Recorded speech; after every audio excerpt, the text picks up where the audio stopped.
The heavy rains that led to devastating floods in KZN have been linked to climate change. And with the country burning a lot of coal for electricity generation, research shows South Africans would prefer a move away from fossil fuels. The research was undertaken by UK-based think tank E3G.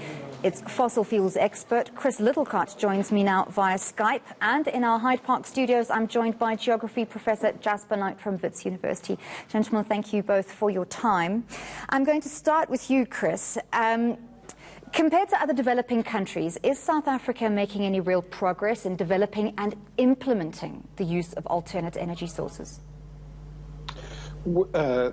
Firstly, thanks for having me. What our research looked at was on how citizens perceive the possibilities of renewables and particularly how they compare them against coal. And I think what it shows is that South Africa's progress on renewables over the past decade has been noticed. We asked citizens which energy source did they think would be better for South Africa's long-term development, thinking about the impact on society, on their health, on the economy, and 80% of South Africans said that they would prefer renewables, and only 16% chose coal.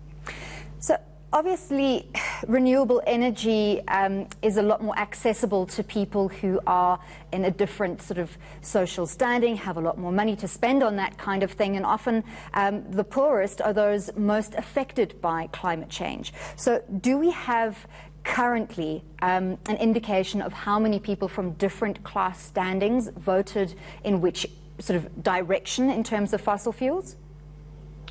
At the moment, our research has looked across these 6 countries and taken headline findings. Now we have the data. We will be working to drill down into how different groups in society think about this, according to sex or to economic circumstances. But what's very clear is that the numbers in South Africa are just so overwhelming in favor of clean energy and showing citizens' concerns about the negative impacts of pollution on health and on corruption, that there's a very clear desire to pursue clean energy. For example, in South Africa, 39% of respondents associated foreign investment in coal with corruption, which is kind of 3 times the level of how they saw that impact on renewables. So I'm going to come to you now, Professor Knight. Obviously, climate change is not just an environmental issue. There's political ramifications. Is there enough political will in South Africa, do you think, to really implement alternate energy sources and address the impact of climate change? Well, I think one of the major motivations for switching away from a carbon-based fuel generation system, burning coal, to a more sustainable power source using renewable energy is really focused on the economic arguments. That is going to be the final decision-making criterion that politicians are going to use. So an important thing to bear in mind, of course, is that within Southern Africa generally, we have a lot of sun. There's great potential to switch over to certainly solar and in some cases also hydropower as well. The technology exists, it's out there. It requires a clear commitment on the part of politicians to signal which direction the country's economy is going to go over the next decades. And in a sense, it's kind of easier to stick with the status quo rather than make those tough decisions. However, of course, South Africa isn't alone. Every single country in the world is wrestling with this issue. But, of course, we need to see that, therefore, in a wider international context. And many of the global-scale agreements to limit climate change impacts are based upon reducing the emissions of carbon dioxide into the atmosphere. And even though a couple of years ago, in 2015, there was a Paris Agreement where many countries signed up as a commitment to reduce their fossil fuel emissions, in many countries that hasn't actually fed through to real action. So promises are great, but action is what is needed. And obviously, when you say that a lot of countries across the world are dealing with the very same problems, we in South Africa are also dealing with the need to balance economic growth and transformation. So that often takes a bit of a a priority over something like climate change. How do we balance the two? Is it possible in the long run? Yes, well, of course, an important argument is we don't have enough money to go round. So what is the priority? However, climate change, as we just heard in those reports, actually has its greatest impacts upon the poorest in society. So addressing climate change actually will help the poor, and these are known as pro-poor adaptations. So we can actually address both of those two things by undertaking the same strategy for sustainable economic and social development. So everyone's a winner. Yes. Chris, I'm going to come back to you here and just ask, in your study, of those people that indicated they were pro-moving away from fossil fuels, did your study also ask them how many of them had actually invested in alternative energy sources in their homes? No, we didn't ask that. What this was trying to do was really get a view on how citizens in these 6 countries viewed foreign investment, and that's obviously a very sensitive topic in many countries. And what we were trying to see is how do citizens respond to foreign governments or banks or companies coming into a country with an offer of financial support or technology, or even direct management of energy projects. And what we found was that there was a very stark difference between the positive perceptions towards companies or governments coming in to invest in clean energy, particularly in wind and solar, versus companies and governments investing in fossil fuels, particularly coal. We were just talking there about the economy. Citizens in South Africa, 70% of them think that investing in wind and solar is good for the economy in the long term, and 55% of them recognize that it will help create jobs. For fossil fuels, those figures are lower. So citizens are already recognizing that the wind of change is blowing and the sun is shining on renewable energy, and that's where the future lies. Well, that's definitely good news.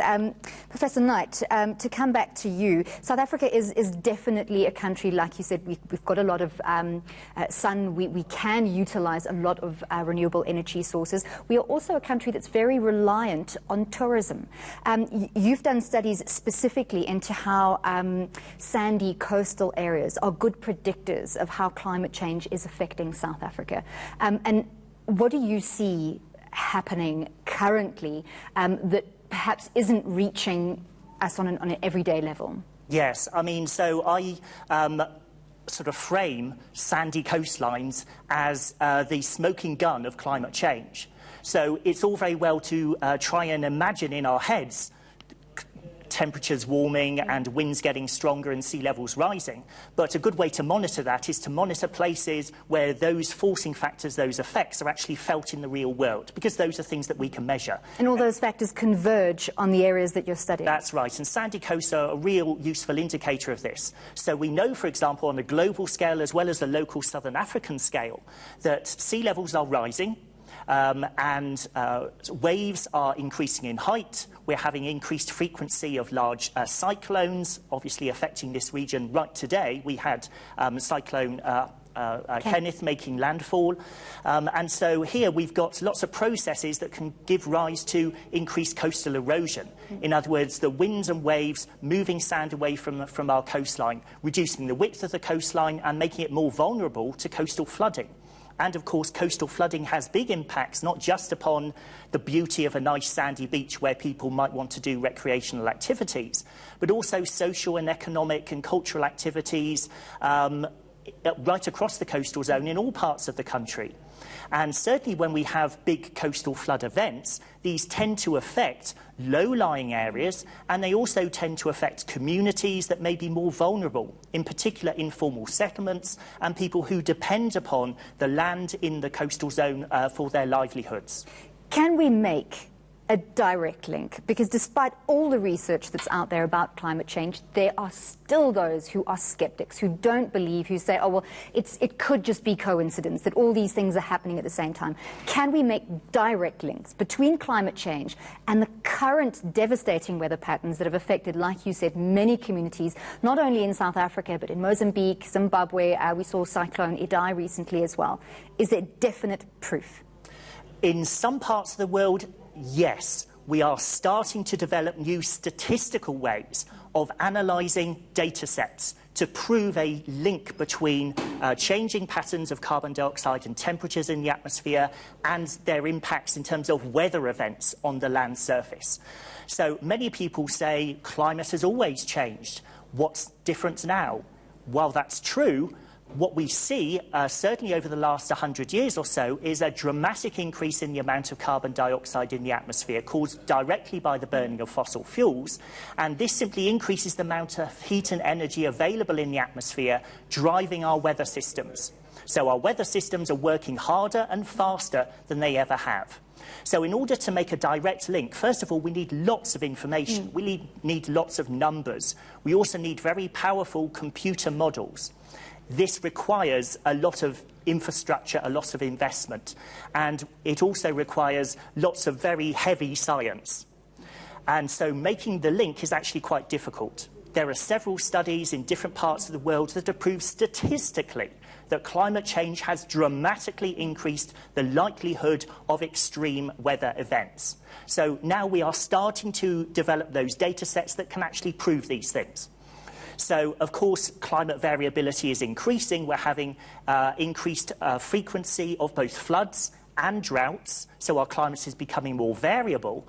But both floods and droughts cause impacts upon people and the landscape and society, as well as socio-economic activity. And in a climate-changing world, this is only going to get worse.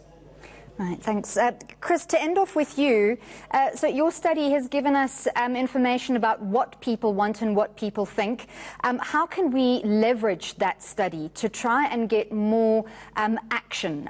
We've got the elections coming up here in South Africa very, very shortly, but very few political parties are prioritising climate change in their manifestos. In fact, it's nowhere to be seen in the top priorities. And we do understand that's because there are so many other things that need to be prioritised, economic and social factors. But how can we use a study like yours to try and get more change? So I think that's a great question, and framing it around the election, because whenever a new government comes in, there is that opportunity for them to reshape the policy landscape. And to try and push things into a new direction. And, it's very notable with South Africa celebrating 25 years of democracy that although there have been great advances in the country, there are still many problems. But I think what we're seeing now with the arrival, really, of wind and solar as cheap, accessible, affordable, reliable energy sources is a real opportunity for the democratization of energy and enabling multiple communities to take ownership and control of their energy future, helping poor people to become energy producers and providers, kind of unlocking opportunity across different sectors and different geographies. That's a really exciting opportunity, and that's something which is happening in many places in the world. Many industrial players are now engaging on this. You see in Chile, where the mining companies are moving wholesale into wind and solar because it's cheaper, better, cleaner for them. So I think that this is a change which is happening everywhere, but South Africa is brilliantly placed to take advantage of it.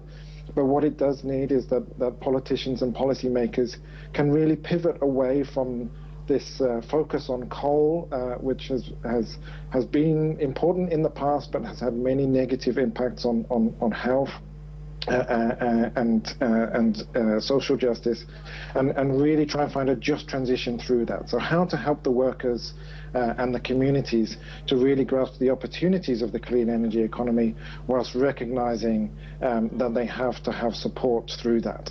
Right, thank you very much for that. South Africa, you've heard it. Your opportunity is now to hold politicians to account and demand that they make climate change a priority.